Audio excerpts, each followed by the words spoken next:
Right, hello AP Calculus BC. This is a video lesson on topics 8.9 to 8.12. We are going to be finding volume using the disk and washer methods. So first we're going to talk about the disk method, and what we want to think about is looking at this particular picture where we have a function such as f of x here, and that function is being rotated about the x-axis. And so you can imagine this three-dimensional shape here that gets created, and we end up with these disks that what we're going to do is we're going to find the area of each of the disks. We can then convert that into volume, assuming that the height of each disk is 1. And then we can add up all the disks using integration. So starting with the volume of these disks, we can think of these disks as cylinders, but if we assume that the height of each disk is 1, then the h goes away and we're really just looking at the area formula. But we have many disks, and so the volume of our solid is going to be just pi r squared dr, and make sure we're using the x value bounds. Now, in some cases, your axis of rotation is not going to be the x-axis. In this case it is, but if the axis of rotation is something else, let's say the line y equals 2, it would be below the x-axis, then you're going to take your function and subtract that particular axis of rotation. So this is the formula that we want to be most comfortable with, because a lot of times the axis of rotation is not the x-axis. So you're going to want to really remember this formula over the first one. Now, in some instances, if there's a gap between your function and the axis of rotation, when we rotate, we have a hole. Instead of having a disk, we have what's called a washer.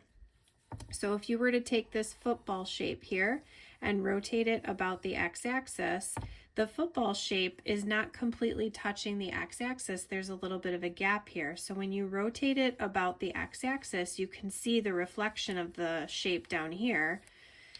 You get these washers. So you have a capital R, which is going to be the distance between the upper function and the axis of rotation, but then you have to subtract the lower r because you need to subtract the hole inside the disk, okay? And so this is the formula that you're going to want to remember, because what we're going to have to do is, just like before, the pi is on the outside, but what we're going to do is take the outer function. Sometimes I call this the higher function, whichever one is higher or further away from the axis of rotation. But then you have to subtract the axis of rotation. Don't forget to square it, just like we did up here with our squaring the radius. But then you have to subtract the inner function, because this part here, this last part, is subtracting the whole, because you don't want the volume including the center that is cut out.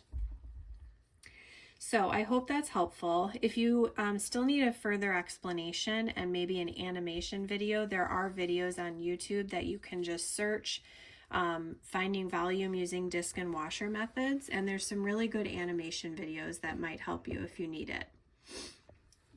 All right, so we are going to start example 1. It says, consider the region pictured to the right that is bounded by the graphs y equals x squared, that's the parabola, and y equals x plus 2, that is the line. Find the volume of the solid formed when the region is rotated about the x-axis. It's really important to pay close attention to the axis of rotation, because that's obviously going to affect the problem. So knowing that we are rotating about the x-axis, we're taking this and we're spinning it over the x-axis, and since there is a gap between our shape and the x-axis, we have all this empty space here. This is going to be a washer problem. So we are going to use this formula here to do our setup, okay? So our volume is going to have the pi in front of the integral first. What we need to do is use our x values as bounds. Going from the left to the right, we're going from -1 all the way up to 2 as the x value. So we're going to go from -1 to 2. And then I'll put in brackets. What we want to do is the outer function, or in other words, if you don't like the words outer function, think of function that is furthest away from the axis of rotation. I'm going to call that capital R, and I'm going to write it in by drawing a line, and that is capital R, okay? That is the radius of the outside of the washer. So that is the radius of the outside part of the washer, okay? So the outer function is the line, okay? We're right at this point, we're reaching the line. So I'm going to say x plus 2, which is my outer function. Now I don't have to write this, but I'm going to just so everyone understands. I'm doing minus the axes, but since our axis of rotation is the x-axis, I'm just going to put -0 so everybody understands the setup. But now we have to subtract the whole, which is the space between the axis of rotation and the lower part of the function. Okay, so notice here with the lower function or the inner function, that's going to be lowercase r. Okay, that is the section here from the lower function down to the axis of rotation. And so that's going to be lowercase r, which means that's the radius of the hole inside the washer. So now we're going to do the lower function, which in this case is the parabola, minus the axis of rotation squared dx. Now, for a lot of these, we can use the calculator, but for this one in particular, I'm going to do most of it by hand, and then I'm going to encourage you to pause the video and try to do some of the calculations on your own so that the video is not too long. Okay, I have to square the x plus 2 here, so that's x squared plus 4x plus 4. And then here I'm subtracting an x squared to the squared power, so that's minus x to the 4th dx. And of course the minus zeros, they all canceled. All right, so now let's integrate. If I integrate the x squared, that gets me 1/3 x cubed. If I integrate the 4x, that gets me 2x squared. Integrating the 4, that gets me 4x. Integrating the minus x to the 4th, that's 1/5 x to the 5th. And then I have to evaluate that from -1 to 2. All right, so at this point we can use the fundamental theorem of calculus. So I'm going to keep the pi on the outside still. And what I'm going to do is I'm going to plug in the 2 first. So if I put the 2 here, that gets me an 8. So I'm going to write that as 8/3. I'm going to keep parentheses here. If I put the 2 in here, that's 4. 4 times 2 is another 8. Put in a 2 here, that's an 8. Put in a 2 here, that's 32 divided by the 5. So, oops, minus 32/5. All right, now we're going to subtract, plugging in the -1. So if I put -1 here, that's still negative, so -1/3. If I put a -1 here, that's all a +2, and then -4. Putting in a -1 there keeps the negative times the -1/5, which is going to be a +1/5. All right, this is where I'm going to let you pause the video, figure out the fraction work, be able to find a final answer. When you are finished, I left my pi outside of the answer, and so you can have either 14.4 pi as your answer or 72/5 pi, or feel free to multiply the pi in and you can get another decimal that way as well. Depending on the problem, if it's a multiple choice question, you might have to just enter it all into the calculator.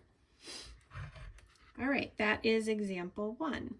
Let's go ahead and turn the paper over and let's look at some of the examples on the back. All right. I rewrote our washer formula at the top just because sometimes it's helpful to be able to look at it and model off of that. All right, consider the region pictured to the right. Notice it's the same picture as what we did on the front, okay? This time it says find the volume when the region is rotated about the line y equals 4. So I'm going to draw in the line y equals 4. I'll just do it as a dotted line for now. And so if we can imagine this particular shape is being rotated about this line, like that, kind of going in that direction. And so this is another washer problem because there's all this empty space between the shape and the axis of rotation. So my capital R is going to be from the parabola to the line y equals 4. That'll be my capital R. And then my lowercase r, I'm going to try to squeeze it in here, is going to be from my line to my axis of rotation. All right, so my volume is going to have the pi in front. My bounds are the same as the last problem because, again, we are looking at the same shape. But this time, remember we want to do the outer minus the axes. However, let me flip back to the front of the notes. There's one thing that I didn't point out in the notes. I probably should have read it to you guys. This here says draw the line from the axis of rotation to the curve, and then always use upper minus lower. In some cases, we might have to do right minus left. So the reason you want to remember upper minus lower is because in this case, for example 1, part B, the axis of rotation is higher than the actual function itself. So we're going to have to do 4 minus the parabola for the capital R, and then the lowercase r is going to be 4 minus the line. So instead of outer minus axes, I'm going to do the axes minus the lower function, which is x squared, minus, actually let me, instead of doing brackets there, let me open a set of parentheses here. And then minus for the lowercase r, that's going to be 4 minus my line, x plus 2. And then don't forget to square that part. Sorry, I should have put my squared here and then close my brackets, dx. Okay. Good news is from here on out in the notes, we are not going to do the integration by hand. We are just going to type it into the calculator. I will show the first question just to make sure everybody understands how to enter it into the calculator, but this should not be new news. We are just doing all the normal integration that we've done in class before. Just be careful with all of your extra brackets and parentheses and stuff. Make sure you have enough parentheses. And all right, I think I have all my parentheses in the right spot. It's always good to double check. Make sure parentheses are all in the correct position. So for this particular answer, we are getting approximately 67.858. All right. For the next one, find the volume when the region is rotated about the line y equals 2, or sorry, negative 2. So I'm going to draw in that line down here at the bottom. And this is another washer problem because look at all that space between our shape and our axis of rotation.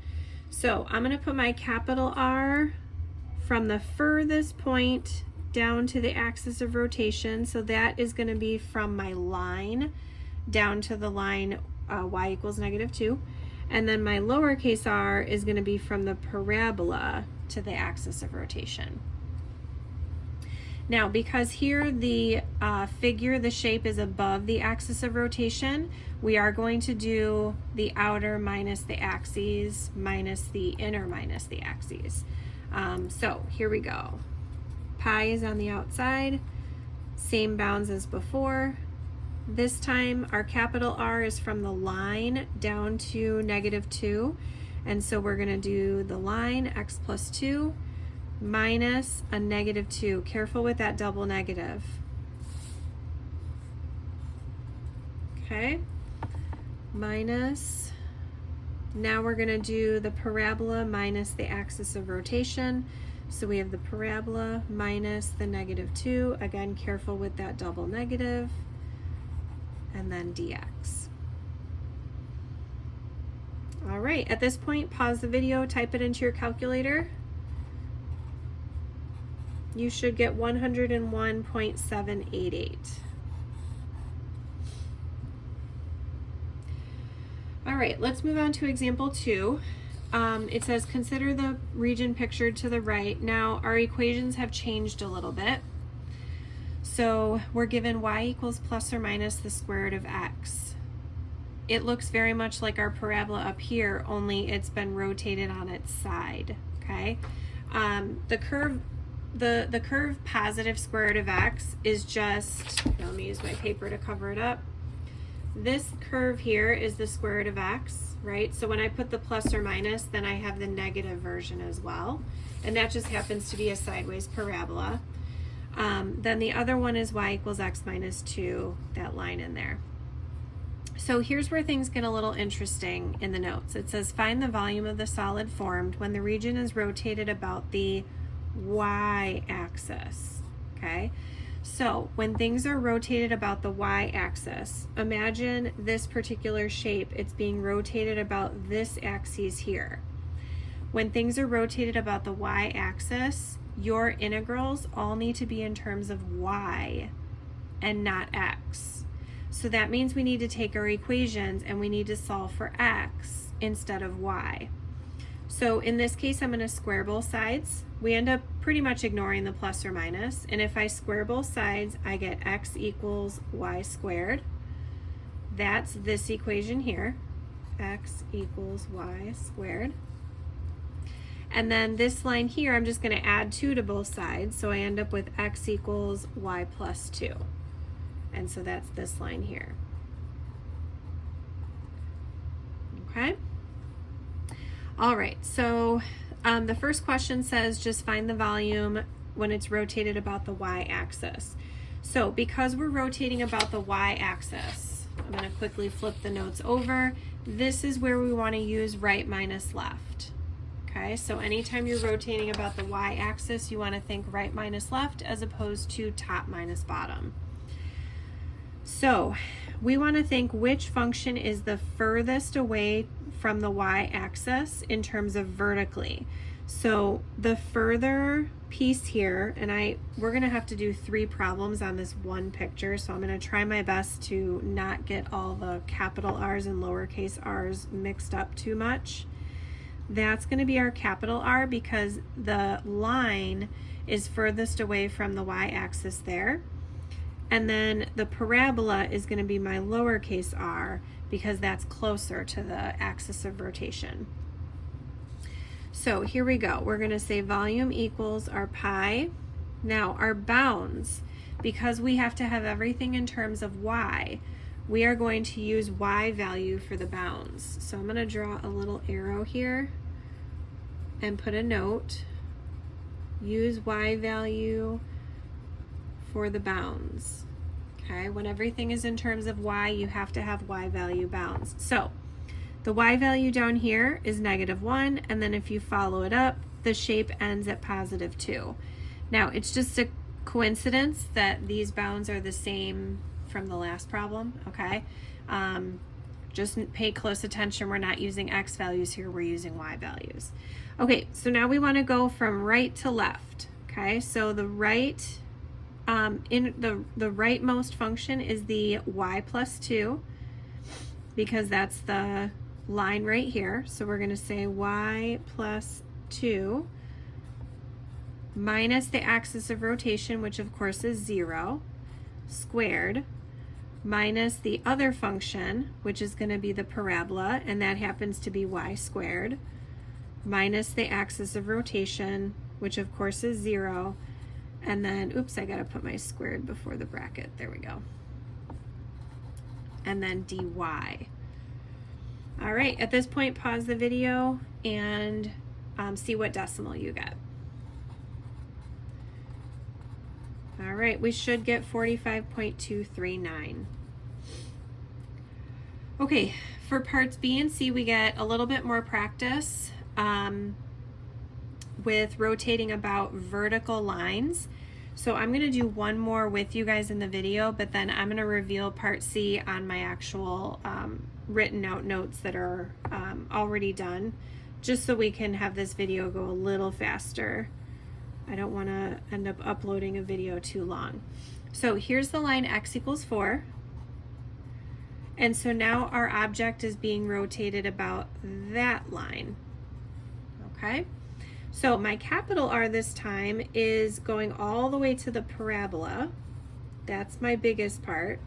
And then my shortest distance is to the line.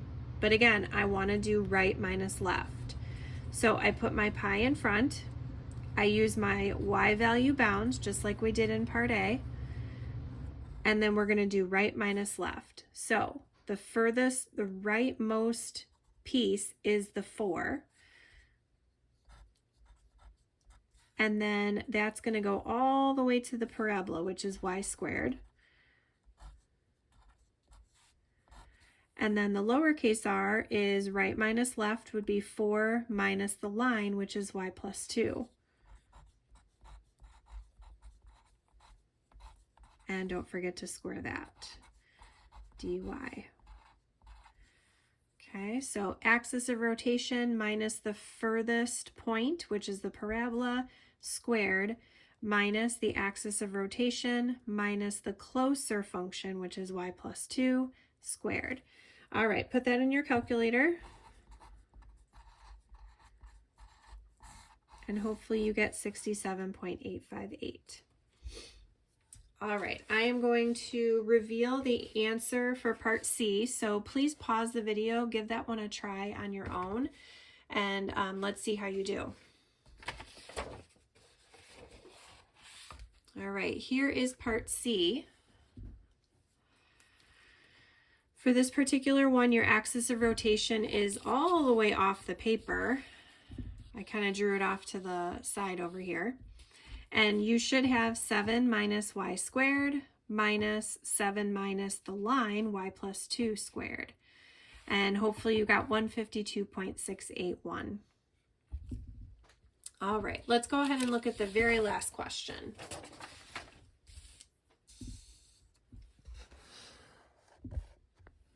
All right, this one says let R be the region in the first quadrant bounded by the curves y equals natural log of x. I can tell that that's this one because it has a curve to it.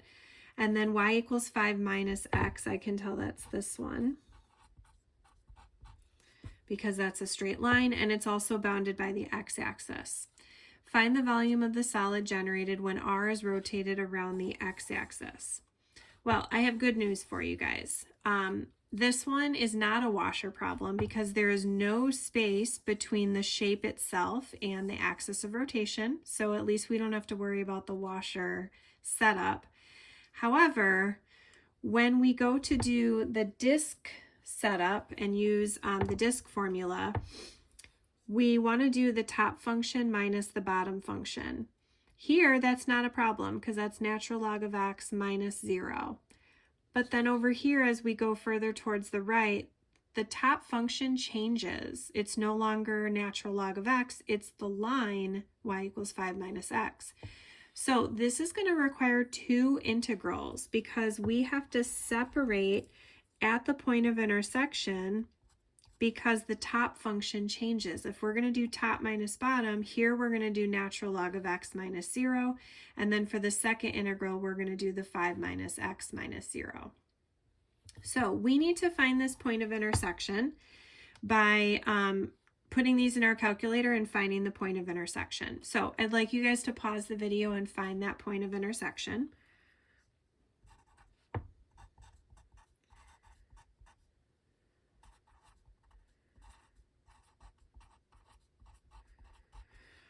Okay, for the x value there, I got 3.69344.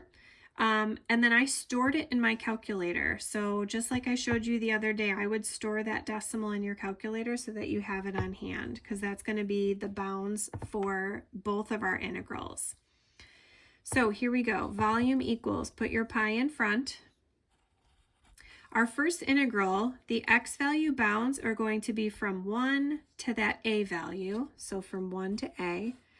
And then we're going to do top function minus bottom function. So natural log of x minus 0. Don't forget to square it. Okay. Dx plus our second integral is going to go for the x values. We're going to go from the x value intersection, which is the a, all the way up to 5. Now on a calculator, you would probably want to confirm that these do actually intersect at 1 and 5, especially on the AP test. Don't assume that these are 1 and 5, but I will confirm for you guys that it is in fact 1 and 5. So the second integral is going to go from a to 5, from here to here, and then we're going to do top function minus bottom function. So the top function is 5 minus x minus the bottom function, which is 0, and then we can square that with our dx. All right, if you put this into your calculator, overall your answer is 8.746. I guess I should put my approximate there. All right, and that is discs and washers. After this lesson, you can now do Delta Math number 2.